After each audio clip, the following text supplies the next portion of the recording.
Hop, sandali, kumare. Thumbnail pa lang yung napanood mo. Ipa-fast forward mo na. Tunay ka bang Marites? Huwag mong ipa-fast forward. Panuorin mo magmula umpisa hanggang sa dulo. Tapos huwag mong i-skip yung ads kasi pag sumweldo tayo pang paggawa ng tarpaulin, tatangdigong ikalat sa buong Pilipinas. Okay na sa'yo. Sureball ka na, mare. Sureball ka na hindi mo pa fast forward ha. Sabihin mo fake news na naman to. Napakaganda nitong pag-uusapan natin, Marites to. Sabihin mo dun sa kumari mo, dali, patakbuhin mo na. At dali mo, play ko yung video. Okay? Natawag mo na yung kumari mong Marites. O, play natin video. Let's go. Bago tayo mag-umpisa, baka pwede nyong i-like ang video na to. Malaking bagay ang like sa aming mga content creators. Maraming salamat po.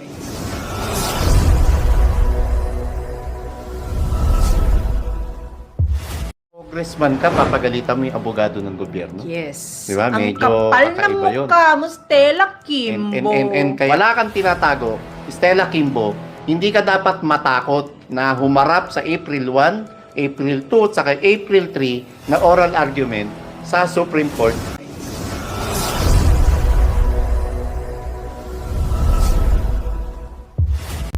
Congresswoman Stella Kimbo, pinagalitan di umano ang mga taga-Office of the Solicitor General dahil sa kanyang Supreme Court summons. Dismayado ang publiko matapos lumabas ang balita tungkol sa umano'y galit na reaksyon ni House Appropriations Chairperson Stella Kimbo matapos siyang ipatawag ng Korte Suprema para dumalo sa oral arguments sa April 1, 2 and 3 sa Baguio City. Ayon pa sa source, pinatawag di umano ni Kimbo ang mga taga-Office of the Solicitor General at pinagalitan dahil daw hindi raw inopose ng mga ito ang kautusan ng Korte Suprema na obligahin siyang humarap sa oral arguments kaugnay ng issue ng BICAM anomaly sa 2025 budget. Ano ang gustong mangyari ni Kimbo? Ayon pa di umano sa kanya, I will not face the Supreme Court inquiry. Bakit ako pupunta? Wala naman akong kasalanan. These are all just power play, lalo na ng mga Duterte. And I am not taking any part of it. Manigas sila. Ayon pa rin sa source, pilit umanong hinihiling ni Kimbo na makahanap ng paraan para hindi dumalo sa hearing o ma-delay ito hanggang matapos ang kampanya o eleksyon. Ang dahilan, natakot umanong si Stella Kimbo na maapektuhan ang kanyang kandidatura. Sa gitna ng mga batikos, isang matinding tanong ang ibinabato sa kanya. Bakit mo sila papagalitan kung wala kang tinatago, Stella Kimbo? Hindi ka dapat matakot na humarap sa April 1, April 2 at April 3 na oral arguments sa Supreme Court sa Baguio City. Ayon pa nga sa ilang dismayadong netizens, kawawa naman si Guevara, matanda na, tapos papagalitan lang ng isang magnanakaw. Mag-resign ka na, Guevara, para sa pamilya mo. Mami Stella, magpatay-patayan ka para hindi ka makadalo sa oral argument. Baka mahimatay ka sa takot, sayang ang mga ninakaw mo. Kay BP Sara, aligaga kayo sa 125 million pero dito sa BICAM, almost 6 trillion pinag-uusapan. Diyan ka sa Supreme Court, si Justice Amy Javier or Justice ko lang naman ang gigisa sa'yo. Madam Stella, magsuot ka ng diaper pagharap mo sa Supreme Court sa April 1, 2 at 3 kasi siguradong mapapaihi ka sa salawal mo. Stick to the plan. Stella Kimbo, napaihi sa pante sa takot sa pagharap sa Supreme Court. Okay guys, magandang araw, magandang hapon. Maaga, tanghali, hapon, gabi, madaling araw. Kung anong oras mo ito mapapanood, bahala ka na. Yun ang bati ko sa'yo, mare, kumare. Alright. Yun mga kababayan, napakaganda ng pag-uusapan natin. Panoorin mo. Preview pa lang yung napanood mo, kumare, kumpare ha. Tapusin mo hanggang dulo kasi napakaganda nito. Kung tunay kang Marites, huwag mong i-skip yung video, huwag mong pa-fast forward. Ipapa-fast forward mo na naman. Huwag. Tuloy mo yung video, tapos panoorin mo yung ads. Para kung makakasweldo pa tayo sa YouTube, pangbili natin ng mga pangpapagawa natin ng mga tarpaulin. O shoutout po sa mga nabigyan natin ng mga layout ng tarpaulin na Ray.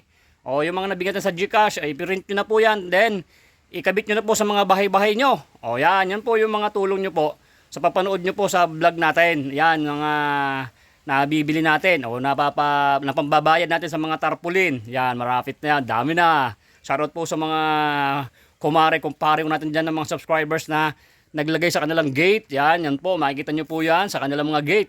Kung saan-saan sulok ng Pilipinas. Marami pa. Magpapagawa pa ako itong susunod na sweldo ko ng marami yan. May mga nangihingi. Mga papa-LBC na lang siguro. Okay, ilalagay ko sa may Shopee. O bumili na lang kayo doon sa may Shopee ko. Soon, ibablog ko yan. At direct na lang kayo kasi kung may pera ka naman, hindi ikaw na lang bumili. Hindi pa naman tayo sikat, maliit lang naman sweldo natin eh. Kung makagawa ako yan, ilagay ko sa Shopee ko, sa negosyo ko maliit, order na kayo doon. Minsan bablog ko yun, para doon na kayo order. Pero yung talagang walang-wala, PM nyo ako sa aking page. Ito yung page ko. Yan, i-PM nyo ako dyan. At hingin nyo sa akin yung layout ng tarpaulin na re. Yan ang ikalat natin. O, diba? Lupet, no? Okay, balik tayo sa ating usapan, dito sa ating video. Preview pa lang yung napanood yung mga kababayan, no? Stili Kimbo. Yan, ha? Nagbabandyang mai sa panty, sa pagharap, sa tatlong hearing yan eh. Stella Kimbo, humarap ka yung mga issue about sa mga pera, no? Ipaliwanag mo yung bycam, yung pagbanat mo kay Vice President Sara Duterte, Tatang Digong, ilabas mo yung tapang mo sa Supreme Court. At ito mga babayan, kasama sa video na to, si Attorney Vic, si Attorney Vic, PDP Laban, huwag niyong kakalimutan, magkasalita sa video na to. Titirahin niya sa video na to, si Stella Kimbo. Sabi niya, ilabas mo ang tapang mo! Ilabas mo ang tapang mo.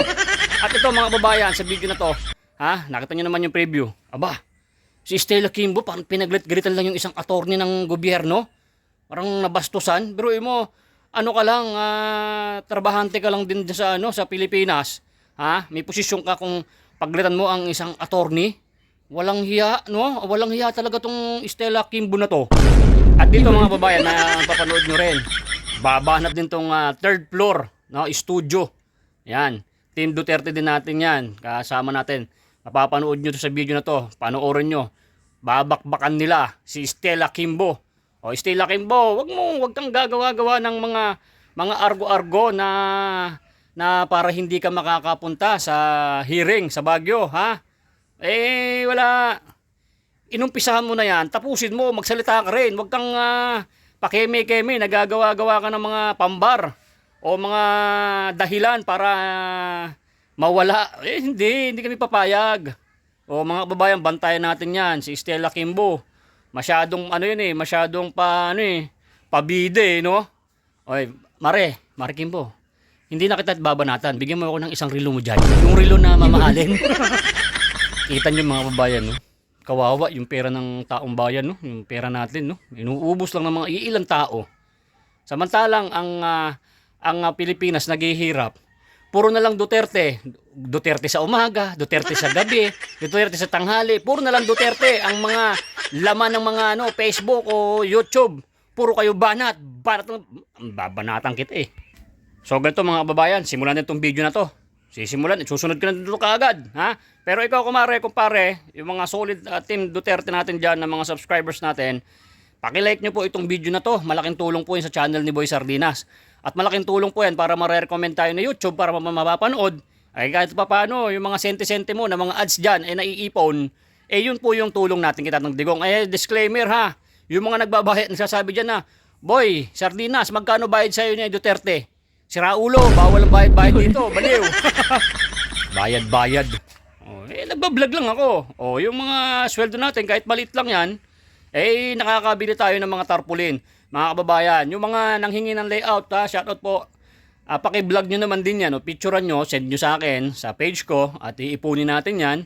Ipagmamalaki natin yan, no? Yung tulong natin kay Tatang Digong, kasi matutuwa yan si Tatang Digong. Makita niya, wow, ang galing naman ng mga sumusuporta sa akin, nagpapagawa ng tarpaulin, hindi yung mga bigay-bigay lang na para maidikit nila sa bahay nila. Biruin mo, tayo pa ang nagpapaprint para suporta natin sa PDP Laban. Yun ang malupit mga babayan. Siyempre mga babayan, concerned din tayo sa Pilipinas. Yung mga mahal natin sa buhay, kapwa Pilipino, ganun talaga. Sakripisyo tayo. Sa maliit na halaga, malaking tulong na yan, na may mga gawa tayong tarpaulin, ilagay nyo sa bahay nyo. I-vlog nyo, mag-vlog kayo sa Facebook nyo, mag-vlog din kayo. Nasabihin nyo, Tatang Digong, ito, nagpagawa kami ng tarpaulin kasi support namin kayo sa PDP Laban. Kampanya natin sila. Malaking tulong po. Hindi naman mapipera yung PDP Laban. Hindi tulad ng kalaban natin, di ba? Kaya support lang natin. Huwag tayong maghintay ng bayad. Huwag tayong maghintay ng ayuda, no? Gawa tayo sa sarili nating pamamaraan. Maliit man yan, nagkakasama-sama tayo mga babayan, napakalaki po niyan sa tulong sa PDP laban sa pagkakampanya sa kanila mga babayan. Yun po yung ginagawa natin. Kaya kumare, yan, mag-comment ka dyan mare ha. Comment ka, sabihin mo, pagtsagaan mo, mag-comment ka, sabihin mo, solid PDP laban tayo, straight. Ganun lang ang comment mo, okay na, mababasa na natin yun. Okay na. O tuloy ko na yung video mga babayan. Don't forget, like and share, and subscribe. Tuloy mo na boy, play mo na, let's go. Saan na ngayon ang angas nung chairman ng House Committee on Appropriation? Nasaan na ang angas ni Congresswoman Kimbo? Yung angas na ipinakita mo nung sinisira mo ang pagkatao ni Vice President Inday Sara Duterte. Nasaan na ang tapang mo? Nasaan na yung giliw mo, yung kisig mo? Pag nagfa-fashion show ka dyan sa Kongreso, tangan-tangan ang iyong milyong-milyong pisong halaga ng mga bag, ng mga relo. Nasaan ang tapang mo? Bakit hindi ka ngayon humarap at magpaliwanag sa sambayan ng Pilipino saan ninyo dinadala ang daan-daang bilyong pisong pera ng mamamayang Pilipino? Yan ang sagutin mo at wag mo kaming bigyan lamang ng salitang meron kang rush. Meron pa bang hindi rush dito sa ginawa ninyong pangbubudol sa mamamayang Pilipino? 20 minutes ago, we received an information na galit ang isang Steel Akimbo. Pinatawag daw yung mga taga-Office of the Solicitor General. Pinatawag saan? Pinatawag. Hindi kumpirmado kung sa Congress niya pinag-report or somewhere. Basta ang termino, pinatawag niya. Tapos, pinagalitan. Dahil ang rason ng kanyang galit ay bakit di umano hindi inopose ng Solicitor General Yung ang kautusan Supreme Court, ang ng kautusan Supreme ng Court. Supreme Court para i-demand ang kanyang appearance Sa oral argument. Oral argument sa BICAM anomaly. And tama, very timely yung pagtawag ng informante natin. Kasi kanina po mga around bandang hapon, alas 4, alas 5, naglabas naman ng istorya ang Philippine News Agency na isang government arm kung saan ay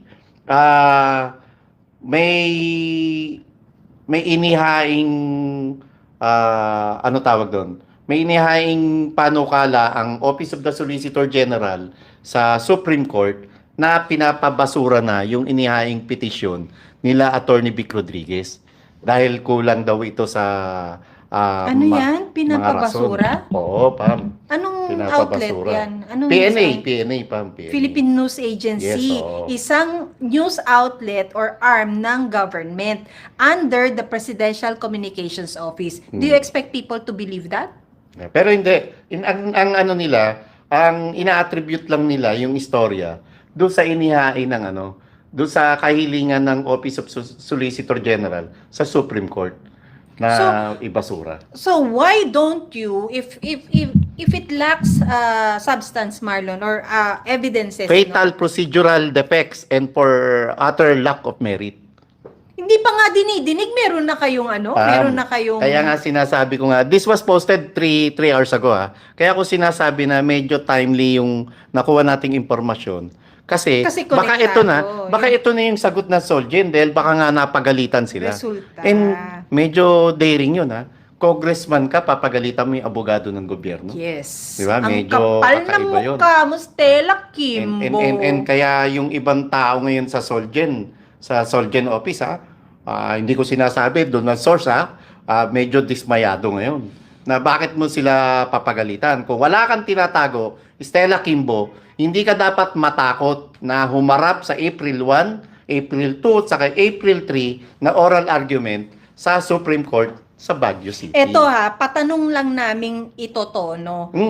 Ang hinihingi di umano ng isang Stella Kimbo ay kung papaano pwedeng hindi umattend sa hearing or i-delay ang hearing ng BICAM anomaly hearing sa Supreme Court until the campaign or the election is over. Dahil Kasi ang worry... maapektuhan daw ang kanyang kandidatura. Yes. So, guys, this is, that is a question actually, Stella Kimbo. Itong question na to, ito, direkta naman to. Kay Congresswoman Stella Kimbo, kung hindi man totoo ito, bukas po ang third floor studio para ibigay ang iyong panig. Ha? Doon ka na lang po kay Joey Cruz. Ayun, bukas din Bukas din yung kay Joey Cruz.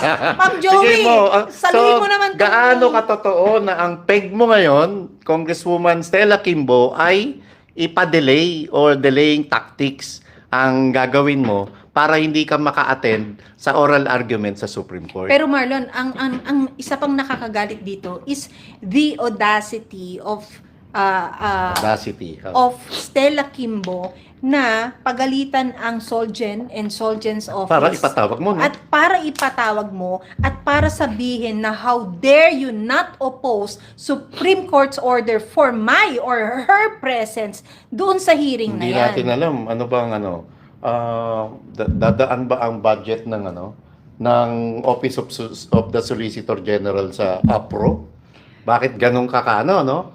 Alam mo yung audacity mo, ganun na lang no? Na Ano ba Tagalog ng uda? Yung apog mo. yung apog mo. ganun nga katapang yung mo, 'di ba? Yung kapal mo. Yung kapal, yung apog, yung- yung kapal ng apog mo, yung buwisit na walang hiya ka. Nakakainis ka. Ballpen nga kayo. Mikropono. Mikropono ilaala ko And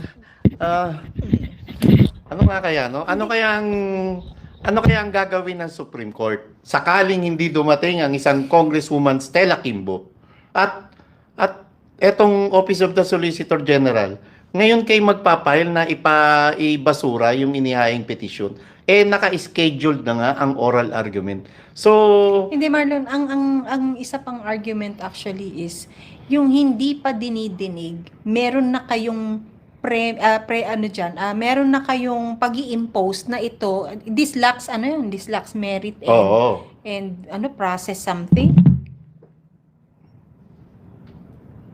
alam mo Pam, kasi kaya ganyan yan.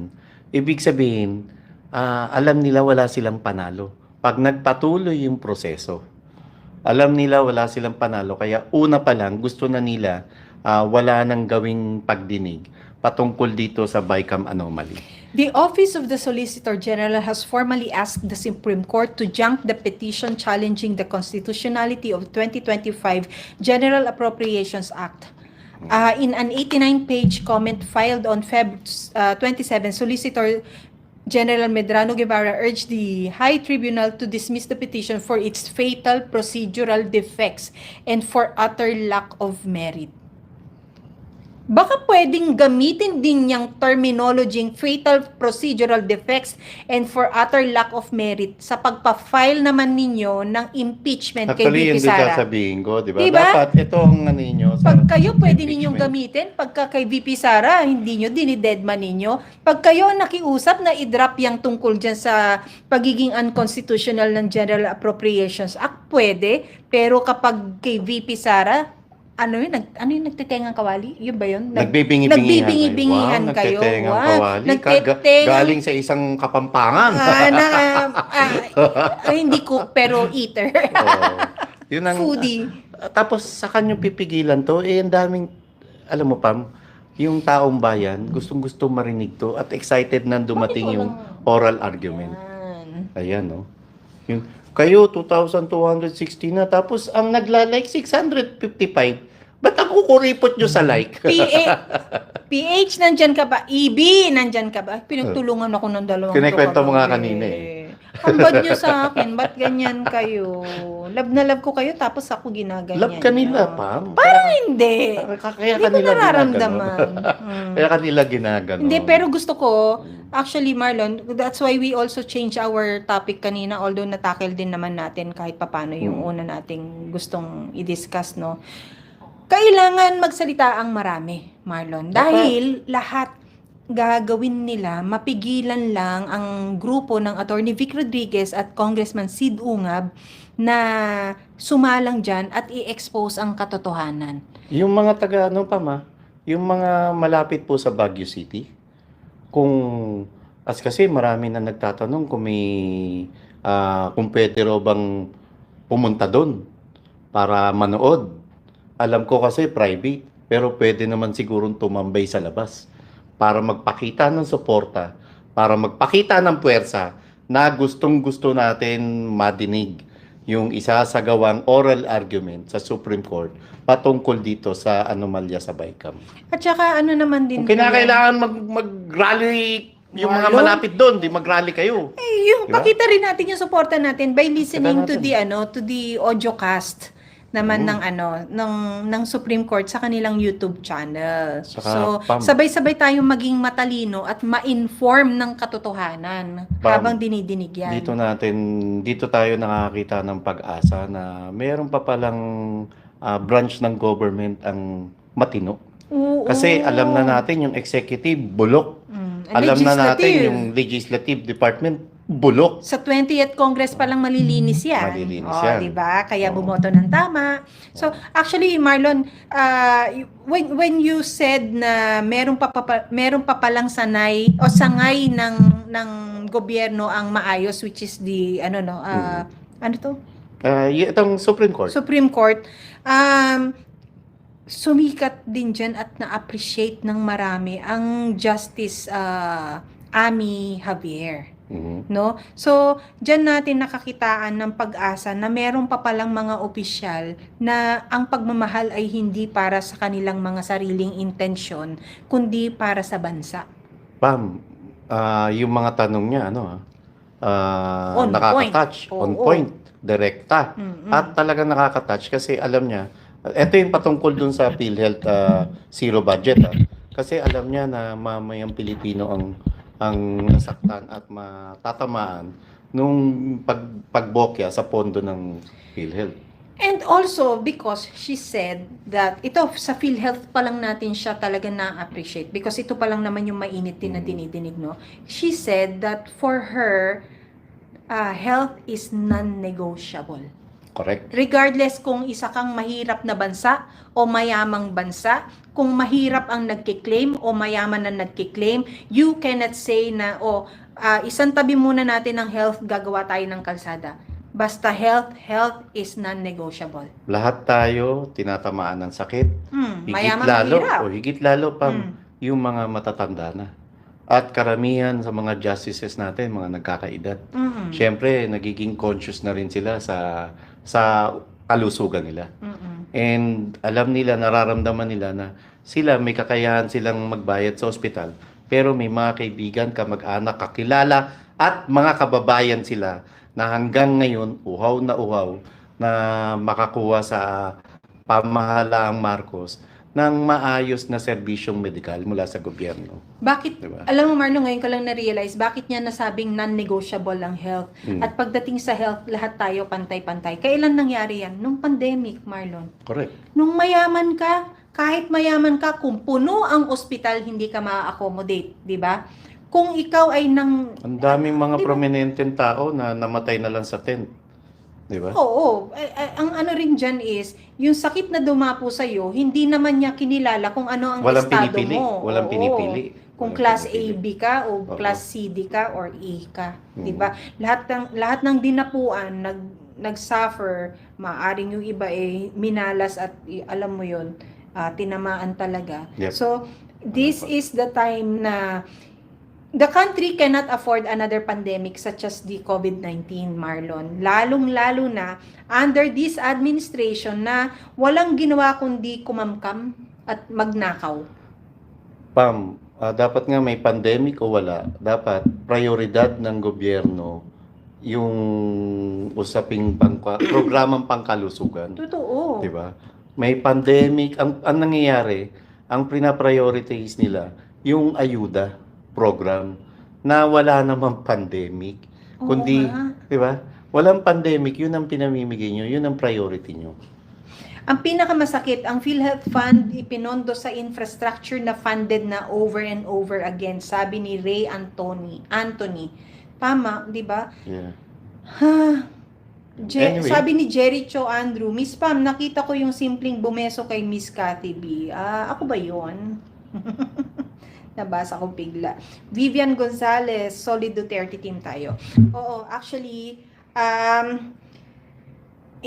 alam mo yun, Marlon, kasi very specific ang Supreme Court na ipinatawag ang isang Stella Kimbo. And ako maiintindihan ko bakit ngayon nangangatal at talagang umuusok ang puwet nitong si Stella Kimbo, Marlon. Dahil kung ganito palang kaaga ay nagpapakita na siya ng takot at ganito palang kaaga ay meron na siyang mga ganyang, alam mo yon, may mga ganyan na siyang arrangement na pwede bang ma-delay, pwede bang ganito, pwede bang ganyan. I would like to believe internally there is already a struggle between Zaldico and Stella Kimbo. Naniniwala ka? Oo, niniwala ako. Pam, ano kaya, no? Biglang bago mag-April 1, nagsakit-sakitan ang isang Stella Kimbo para hindi lang maka-attend, no? Na oral argument. Kasama sa ano kaya? Ano lang to, ha? Kwentuhan lang to. Ano ang gusto mo makita? Neck brace or wheelchair? Di ba? Para lang hindi siya maka-attend dyan. And alam mo, Stella Dapat meron Kimbo, na tong ano. alam mo, Stella Kimbo, kahit naman, although napaka-importante umatin ka dyan, wag lang yung pagpunta mo rin ng katakutan mo. Ang katakutan mo rin yung sasabihin ng mga miyembro ng technical working group Yan! ng Kongreso. Malamang ng dyan Senado. siya sumabit, Diba? Marlon. Ngayon, alangan naman, lahat kayo, ikaw may sakit, pati ba naman TWG member, may sakit din. Alam mo, Tingnan dapat natin, itong may di ba? HDO to, Marlon. Yan. Meron Hold dapat departure order, dapat no? meron tong hold departure order. Uy, totoo ba yung narinig ko, ang isang saldi ko, nagpre-preparan lumabas ng bansa? Naku, sana wala nang balikan yan. Baka naman mamasyal lang, Pam, di ba? Sa bagay, naka-break sila. Naka-break. Pero kung mangingibang bansa ka at ang distrito mo ay sa Bicol lang, yun ay kaduda-duda.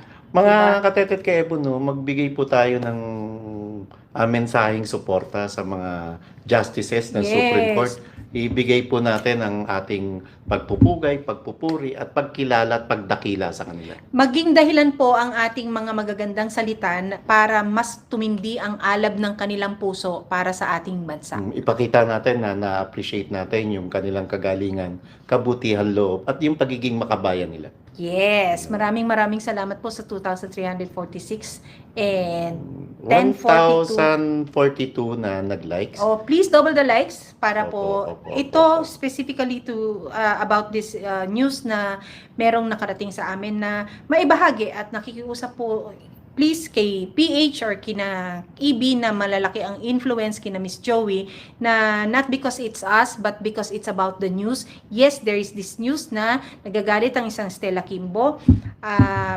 Pinatawag niya ang Solgen's office sa not confirmed kung sa HOR mismo. And ang question niya is bakit hindi inupost ng Solicitor General's Office ang pagdedemand ng presence niya sa Supreme Court at yung kanyang pakiusap na kung pwede daw itong i-delay until after the election para hindi maapektuhan ng kanyang kandidatura. Ngayon, kung hindi totoo to, Stella Kimbo, magpakita ka sa April 1. Yes. Magpakita ka sa April 2 at magpakita ka sa April 3. And patunayan mo na yung BICAM report ay walang blanco at hindi mo talaga pinapirmahan lang o pinalagyan lang ng amount yung mga blankong yun sa mga technical working group members. Ito Marlon, ang question dyan is how will the Supreme Court now react to the application of the Solicitor General's Office na ipabasura ang pagdinig ng BICAM anomaly Wala na yan, case. Pam, Ngayon mo papa-junk yan, ngayon mo ipapabasura yan. Naka-schedule na ang oral argument. Naka-calendar na. Naka-calendar na eh. Diba? Ngayon nyo pa ipapabasura. Naka-ready na. At 3 araw to, hindi ko alam kung first time to, Pam.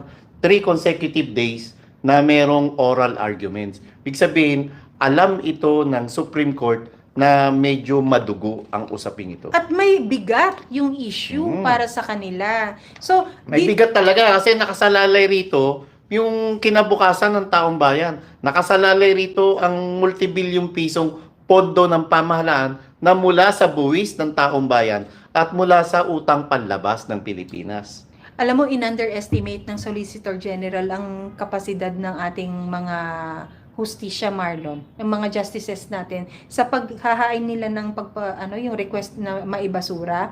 Parang ginawa na lang nilang sa paraan ng pagtatanong nila sa argument sa PhilHealth. Do you really think that these people will bend for you? I don't think so. Sa tingin ko rito, mukhang sumasakit na rin ulo ni Solgen no? Wala kasi siyang Dato, tinitindigan dito, Marlon. Wala siyang solid ground na tinatayuan. Sayang. Sayang siya as a person din, no? Sayang.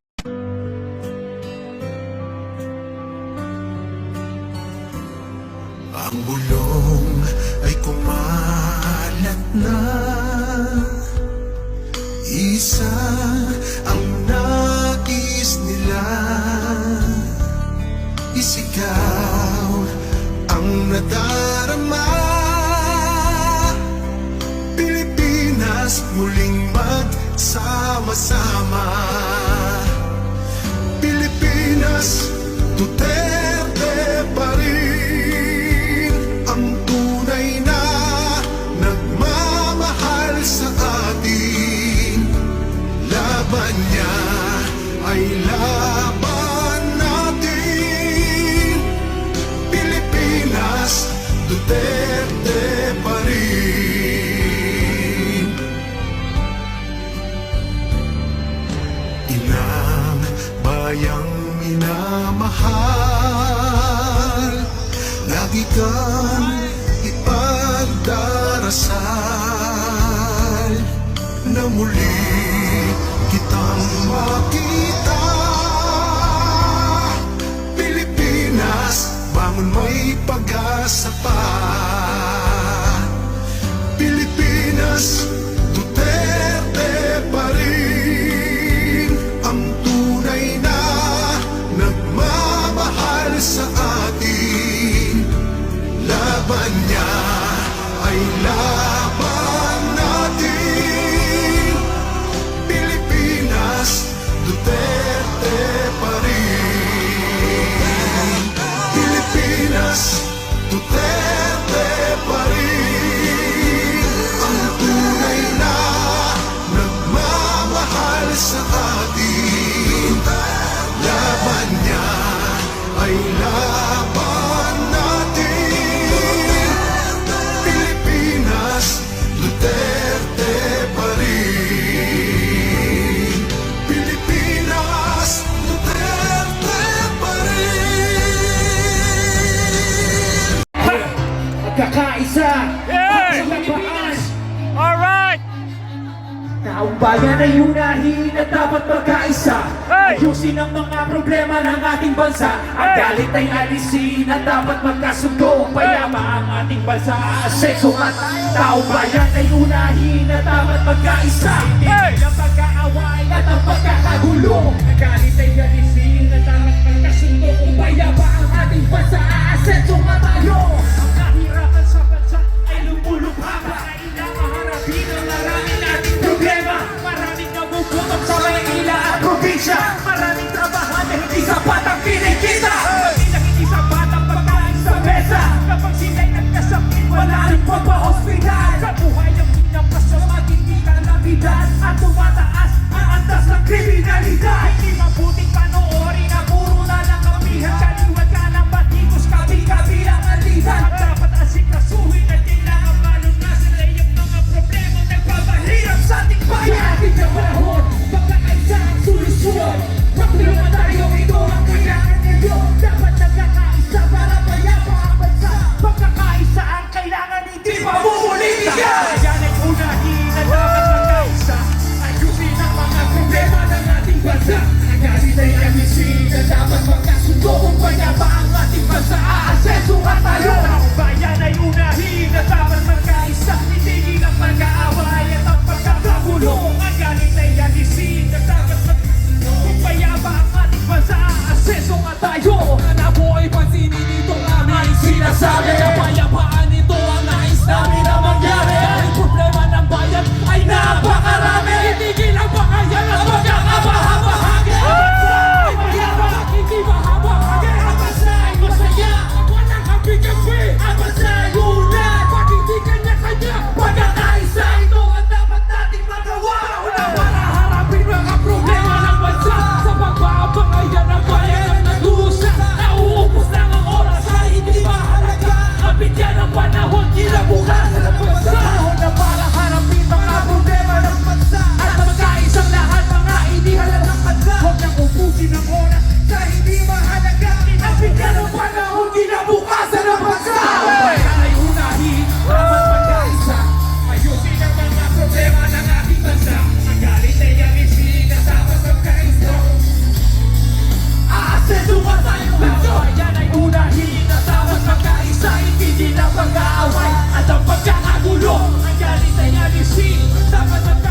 Nay, ito na yung bayad ko sa isa, ano? O, kunin mo yung isa.